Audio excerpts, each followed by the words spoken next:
In this guide, I'm going to show you how you can create and link a Nintendo account to your Nintendo Switch or Switch 2. Before you do get into this guide, make sure to like the video and subscribe to the channel with all notifications on. It really does help the channel. It lets us know that you want more content like this. We'd greatly appreciate it. And if at any point throughout this guide you did have any questions, just ask them down in the comment section below and we could help you out further. I'm going to be doing my best to reply to every single comment down there. The first thing you're going to want to do is start on your home screen. Scroll down and you're going to see an option for Nintendo Switch Online. Go ahead and select this and select whatever user profile it is that you want to link to a Nintendo account. Select it, sign in, and then of course there's going to be an option that says sign in and link, which I've already done. Go ahead and select that. And you're going to see a screen with a few different options. Now, if you don't already have a Nintendo account, grab another device. You are going to have another device like a phone, a tablet, or computer, and go to Google and search for create Nintendo account. Click on the official Nintendo website, and now you can either, sign in with Google or Apple or manually enter in your details. And you're going to have to create a nickname, an email address, a password, or a date of birth.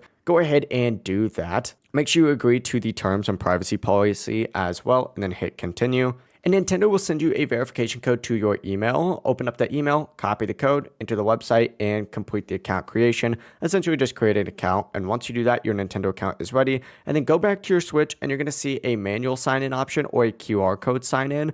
I recommend using the QR code because it is a lot faster manual. You have to enter in the password and email directly on the Switch. But the QR code, you scan it with your phone. It's going to take you to the Nintendo website. You just got to select the correct account, confirm the link, and enter the verification if prompted. And as soon as you do that, you'll gain access to the, Nintendo Switch Online, the eShop, the Friends option, download games, and of course, online features too. But that is it. That is how you can go ahead and create and link a Nintendo account to your Nintendo Switch or Switch 2. If this guide did help you out, make sure to like the video and subscribe to the channel with all notifications on. It really does help the channel. It lets us know that you want more content like this. We'd greatly appreciate it. And if at any point throughout this guide you did have any questions, just ask them down in the comment section below, and we could help you out further. I'm going to be doing my best to reply to every single comment down there. Have a great rest of your day.